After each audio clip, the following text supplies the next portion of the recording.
नमस्कार दोस्तों, स्वागत है आपका स्वयं पाठशाला में। तो दोस्तों आइए आज की इस वीडियो में हम लोग करने वाले प्रकाश के परावर्तन एवं अपवर्तन के 50 महत्वपूर्ण सवाल, यानी कि जितने भी इससे ऑब्जेक्टिव प्रश्न बनते हैं वीवीआई, वो प्रश्न आज की इस वीडियो में हम लोग करेंगे। तो भाई आइए देखिए, सबसे पहला प्रश्न आपके स्क्रीन के सामने है। तो भाई पहला प्रश्न कह रहा है कि प्रकाश एक रूप है। तो भाई जैसे कि प्रकाश एक है ना, वो ऊर्जा का रूप है, यानी कि ऑप्शन नंबर सी हो जाएगा। इसका ऑप्शन नंबर सी हो जाएगा। प्रकाश एक ऊर्जा का रूप है और प्रकाश का यह गुण होता है कि प्रकाश हमेशा सीधी रेखा में गमन करती है। ये बात भी आप ध्यान रखिए। देखिए दूसरा नंबर प्रश्न कह रहा है प्रकाश किस माध्यम में सबसे तेज गति कर सकता है। तो भाई प्रकाश है ना, वो निर्वात में सबसे तेज गति करता है। ऑप्शन नंबर डी हो जाएगा। और ये ठोस में है, थोड़ा कम गति करता है, यानी ठोस में इसकी गति कम होती है। और इसके विपरीत होता है भाई ध्वनि में। ध्वनि है ना, वो निर्वात में गमन नहीं करती है, परंतु ठोस में ध्वनि का चाल बहुत अधिक होती है। तीसरा कह रहा है परावर्तन किस नियम का पालन करता है। तो भाई परावर्तन है ना, वो परावर्तन के नियम का पालन करता है, यानी कि ऑप्शन नंबर सी हो जाएगा। यानी कि प्रकाश का परावर्तन का नियम कहता है कि अगर प्रकाश की किरण कोई समतल पदार्थ से आकर टकराए तो वैसे ही लौट जाएगी। तो यही प्रकाश के परावर्तन का नियम कहलाता है। अब देखते हैं चौथा नंबर कि समतल दर्पण में बनने वाला प्रतिबिंब कैसा होता है। तो भाई आपको बता दें कि समतल दर्पण से बनने वाला प्रतिबिंब हमेशा आभासी और सीधा होता है, यानी कि ऑप्शन नंबर सी हो जाएंगे। देखते हैं उत्तल दर्पण का प्रयोग होता है। तो भाई उत्तल दर्पण का प्रयोग होता है साइड मिरर में, यानी कहने का मतलब पीछे देखने के शीशे में। ऑप्शन नंबर ये सी हो जाएंगे। अवतल दर्पण का फोकस बिंदु होता है। तो भाई ये देखिए अवतल दर्पण के बारे में आप बताएं कि भाई अवतल दर्पण इसे कहते हैं। ये जो है ना, ये इसका कलाई वाला भाग इस साइड होता है दाईं ओर, और ये बाईं ओर जो धंसा हुआ भाग है उसको अवतल दर्पण कहते हैं। और इसका P यहाँ पे होता है और इसका F यहाँ पे होता है, और केंद्र जो C कहते हैं वक्ता केंद्र यहाँ पे होता है। यानी कि अवतल दर्पण में बोल रहा है फोकस बिंदु कहाँ होता है। तो भाई फोकस बिंदु ये है, तो ये दर्पण के सामने होता है। ये दर्पण है ना, इसका परावर्तक पृष्ठ ये है धंसा हुआ भाग, ये दर्पण के सामने है, यानी कि ऑप्शन नंबर बी हो जाएंगे इसका। और ये उत्तल दर्पण में उल्टा होता है। उत्तल दर्पण को ऐसे पर करते हैं और इसका कलाई वाला भाग इस साइड होता है और ये इसका परावर्तक पृष्ठ होता है। ये किरणें आती है टकरा के उधर चल जाती है और इसका फोकस बिंदु इस साइड होता है, यानी कि दर्पण के पीछे होता है इसमें। तो भाई 7 नंबर प्रश्न कह रहा है कि प्रकाश की किरण जब कांच से हवा में जाती है तो क्या होता है। तो भाई देखिए जब कांच से हवा में जाएगी ना प्रकाश की किरण, तो ये झुक कर बाहर जाती है। यानी कहने का मतलब है कि बाहर जाने का मतलब है कि ये अविलंब से दूर हटेगी। ऐसा इसीलिए होगी क्योंकि कांच जो है वो सघन माध्यम है। कांच में प्रकाश की चाल कम होती है। यही कहते हैं कि कांच में प्रकाश की चाल कम होती है, और ये हवा में जैसे ही कांच से हवा में आएगी ना, तो इसकी जो प्रकाश की चाल है ना वो इधर मुड़ जाएगी, यानी बाहर चल जाएगी, ऐसे चल जाएगी। क्यों? क्योंकि भाई ये प्रकाश का गुण है, क्योंकि प्रकाश समांतर रेखा में गमन करती है। इसी के कारण प्रकाश सीधे भागेगी, सीधा भागने लगेगी। और ये जो अभिलंब रहेगा, ये अभिलंब से ये दूर भागेगा, क्योंकि ये सघन माध्यम से विरल माध्यम में आ रहा है, इस कारण आप ध्यान रखिएगा। अब देखते हैं प्रकाश का अपवर्तन तब होता है। देखिए यही है, प्रकाश का अपवर्तन तब होता है जब, देखिए प्रकाश का अपवर्तन तब होता है जब कोई एक माध्यम से दूसरे माध्यम में जाए, यानी कि ये ऑप्शन नंबर सी हो जाए। देखिए पिछले वाले आंसर में ये देखिए कि यहाँ पे था कि कांच से हवा में जा रही है। तो भाई कांच में उसका माध्यम कुछ और है, यानी कांच में उसका सघन माध्यम है और हवा में उसका माध्यम विरल माध्यम है। यानी कि ये सघन माध्यम से विरल माध्यम में आएगा तो यह विलंब से हट जाएगी, यानी कि दूर जाएगी। तो यही इसका प्रकाश का अपवर्तन कहलाता है। आशा करते हैं कि आप इस बात को समझ रहे हो। तो भाई ये 8 नंबर का आंसर हो जाएगा ऑप्शन नंबर सी, यानी कि एक माध्यम से दूसरे माध्यम में जाने पर प्रकाश का अपवर्तन होता है। अपवर्तन का कारण है, तो भाई आप अभी बताएं कि अपवर्तन का कारण है माध्यम का घनत्व में परिवर्तन, यानी कि ऑप्शन नंबर इसका बी हो जाएंगे। देखिए 10 नंबर प्रश्न कह रहा है जब प्रकाश विरल माध्यम से सघन माध्यम में जाए। तो भाई वहाँ पे क्या था कि कांच था सघन माध्यम और जा रहा था हवा में, यानी कि विरल माध्यम में। यहाँ कह रहा है कि विरल माध्यम से सघन माध्यम में जाए। अब मान लीजिए कि ये हवा से कांच में आए, तो जब प्रकाश की किरण हवा से कांच में आएगी ना, तो ये थोड़ा सा मतलब ऐसे हो जाएगी, मतलब इसका ऐसे है ना, तो ये ऐसे मुड़ेगी, मतलब इधर ही मुड़ेगी, ये अभिलंब की ओर मुड़ेगा। अभिलंब जिसको कि नॉर्मल यानी सामान्य कहते हैं, यानी कि ऑप्शन नंबर बी हो जाएगा। ये समान की ओर मुड़ेगी, ये दूर नहीं मुड़ता। दूर तब मुड़ेगा जब सघन से विरल में जाए। क्यों? क्योंकि भाई देखिए यहाँ पे क्या होगा ना कि यहाँ पे विरल से सघन में आ रहा है, तो भाई यहाँ तो प्रकाश की चाल तेज है परंतु सघन में प्रकाश की चाल धीमी हो जाए तो भाई ये थोड़ा डल हो जाता है, यानी कि ये मुड़ जाती है, यानी ऐसे ये मुड़ेगी। अपवर्तन के कारण वस्तु पानी में कैसी दिखती है? तो भाई वस्तु पानी ऊंची दिखती है, यानी कि ऑप्शन नंबर इसका ए हो जाएंगे। उत्तल लेंस में बनने वाला प्रतिबिंब कैसा होता है? तो भाई उत्तल लेंस में बनने वाला प्रतिबिंब हमेशा आभासी होता है, यानी कि ये ऑप्शन नंबर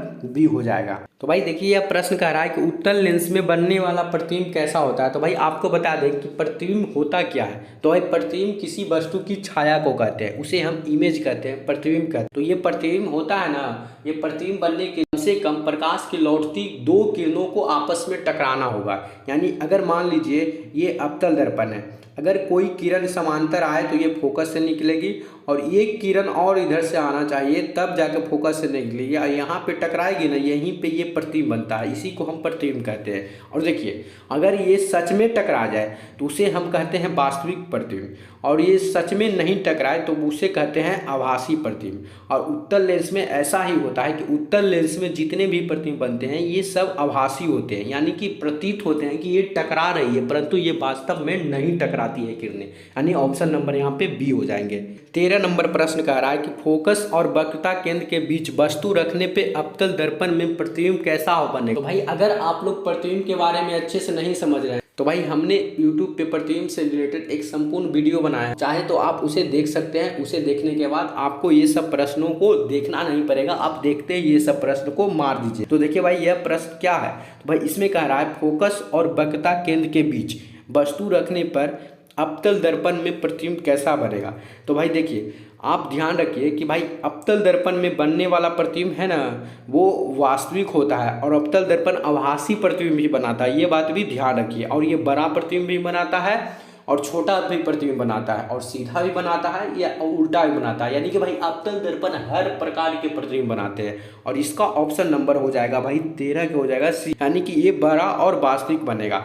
अगर आप चाहें तो हम इसका प्रतिबिंब बना देते हैं। देखिए ये एक अवतल दर्पण है जिसका ये कलाई वाला भाग दाईं ओर रहेगा और ये देखिए अगर यहाँ पे मध्य बिंदु P है और यहाँ पे मान लीजिए F है और यहाँ पे केंद्र C है, तो हमको क्या कहा है कि भाई देखिए फोकस और वक्रता के बीच में वस्तु है, तो मान C और F के बीच में वस्तु यहाँ पे है, मान लीजिए यहाँ पे वस्तु है। तो भाई ये वस्तु सबसे पहले समांतर देखेगी, तो समांतर किरणें अगर इससे गुजरेगी तो भाई ये रूल है, ये सूत्र है जो हमने वीडियो में बताया है कि भाई अगर समांतर किरणें अवतल दर्पण से टकराएगी तो ये फोकस से निकलेगी, है कि नहीं। और देखिए प्रतिबिंब बनाने के लिए कम से कम हमको दो किरणों को टकराना जरूरी है। तो भाई देखिए अगर यहाँ पे हम देखते हैं कि भाई एक किरण और कहाँ से गुजारे, तो भाई एक किरण ये वस्तु नीचे भी देख सकते हैं, यानी कि अगर ये वस्तु फोकस पे देखे तो एक किरण ऐसे निकलेगी और कोई किरण अगर फोकस से आए तो ये हमेशा समांतर निकलती है। तो भाई ये यहाँ टकरा रही है, ये कहाँ टकरा रही है भाई, ये यहाँ टकरा रही है। तो भाई ये प्रतिबिंब हमारा यहाँ बना, तो ये प्रतिबिंब कहाँ बना, ये वक्रता केंद्र के आगे प्रतिबिंब बन रहा है।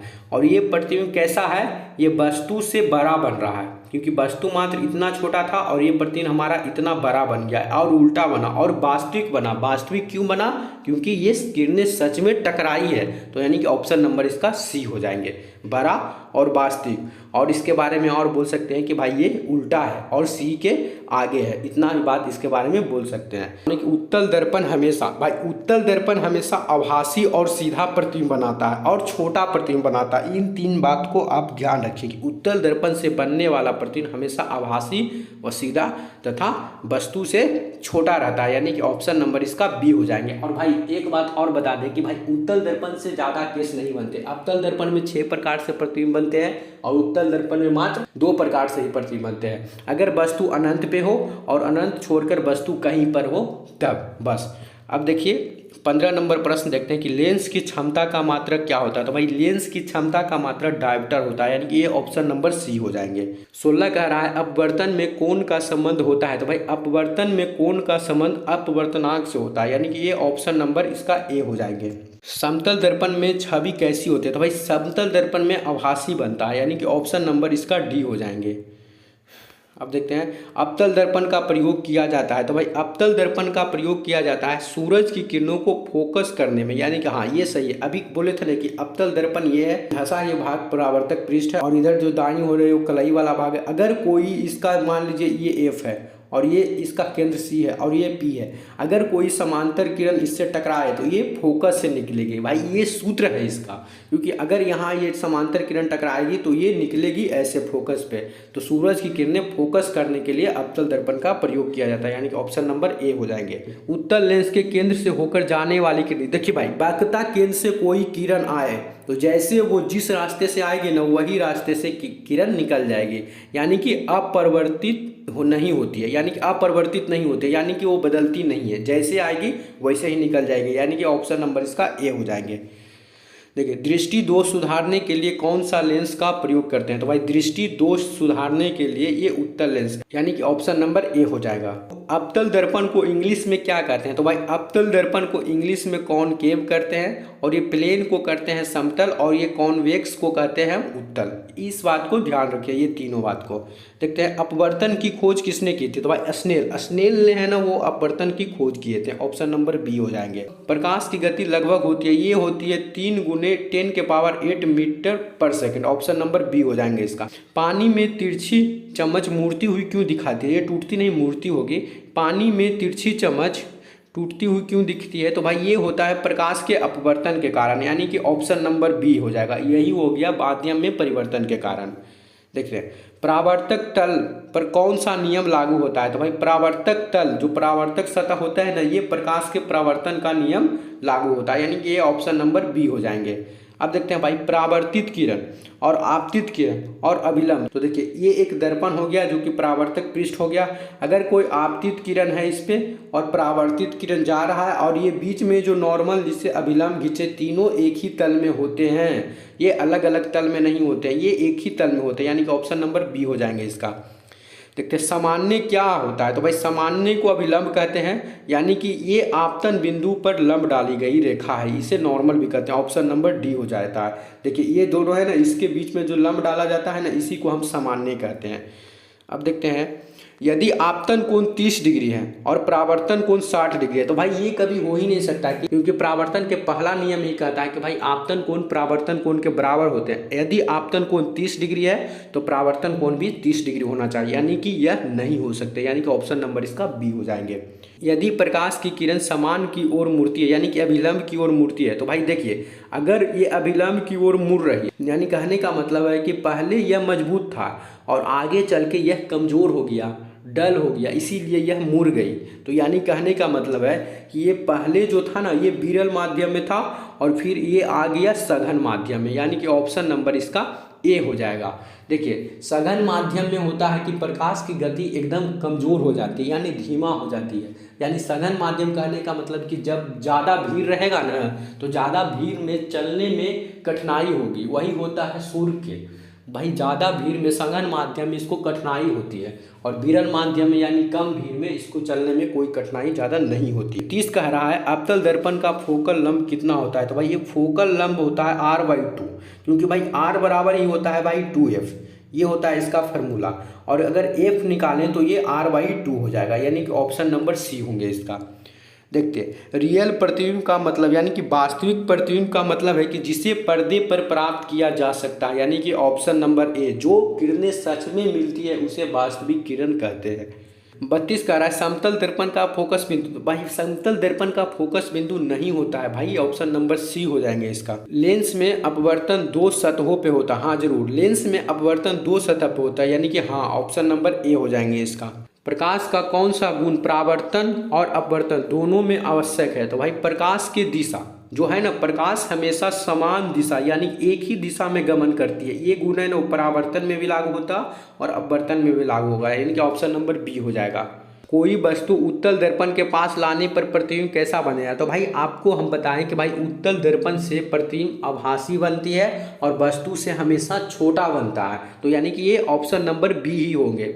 उत्तल दर्पण में बनने वाले प्रतिबिंब हमेशा छोटे होते हैं। लेंस की क्षमता अधिक हो तो उसका फोकस लंब क्या होगा? तो भाई उसका फोकस लंब घटेगा, यानी कि ऑप्शन नंबर बी हो जाएगा इसका।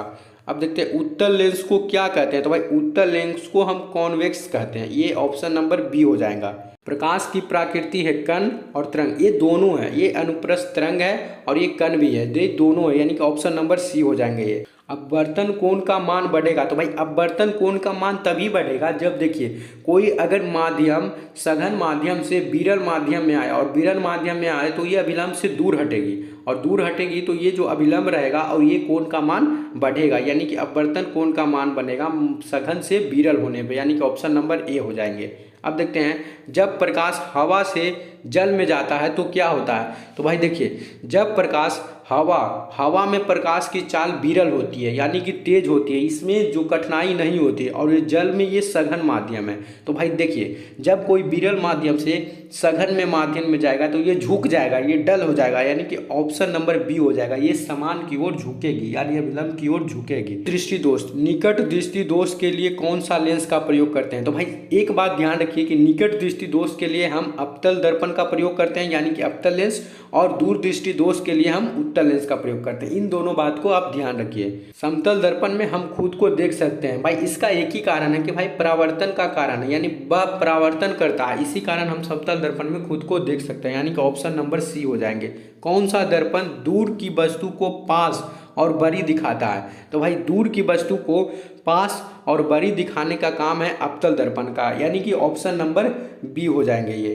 कोण घटना या बढ़ना किस पर निर्भर करता है। तो भाई कोण का घटना और बढ़ना माध्यम के अपवर्तनांक पर निर्भर करता है, यानी कि ऑप्शन नंबर सी हो जाएंगे ये। जल का अपवर्तनांक लगभग, तो भाई जल का अपवर्तनांक लगभग 1.5 होता है, और ऑप्शन नंबर बी हो जाएंगे इसका। कांच की तुलना में जल का अपवर्तनांक कम होता है। भाई कांच से जल का अपवर्तनांक कम होता है, यानी कि ऑप्शन नंबर बी होंगे। दूरदृष्टि दोष में वस्तुएं पास की धुंधली दिखाई देती है, यानी कि ऑप्शन नंबर इसका ए हो जाएंगे। परावर्तन में कोण हमेशा बराबर होते हैं, यानी आपतित किरण का कोण और परावर्तित किरण का कोण दोनों बराबर होते हैं, यानी कि ऑप्शन नंबर ये ए हो जाएंगे।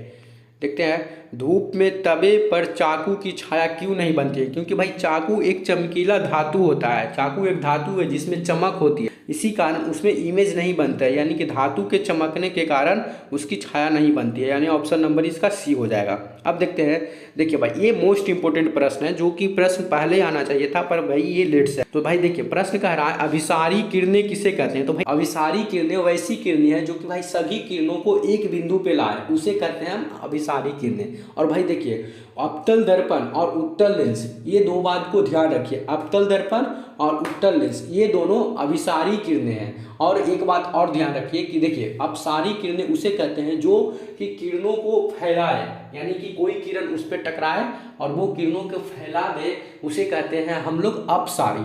वो अपसारी में आता है अवतल लेंस और उत्तल दर्पण, ये दोनों है जो अपसारी में आता है, और ये दोनों है ना वो अवतल दर्पण और उत्तल लेंस ये दोनों अभिसारी में आते हैं, यानी इसका ऑप्शन नंबर ए हो जाएगा, जो कि किरणें एक बिंदु पे मिलती है, जो किरणें एक बिंदु पे मिलती है, यानी कि ऑप्शन नंबर ए हो जाएगा। ये गिरने लिखा है परंतु किरणें होना चाहिए। तो भाई देखिए आप लोगों को ये वीडियो कैसी लगी हमको कमेंट में जरूर बताइएगा भाई। अगर आप लोगों को वीडियो अच्छी लगी है तो भाई लाइक सब्सक्राइब और कमेंट जरूर करना। तो भाई मिलते हैं एक न्यू वीडियो में।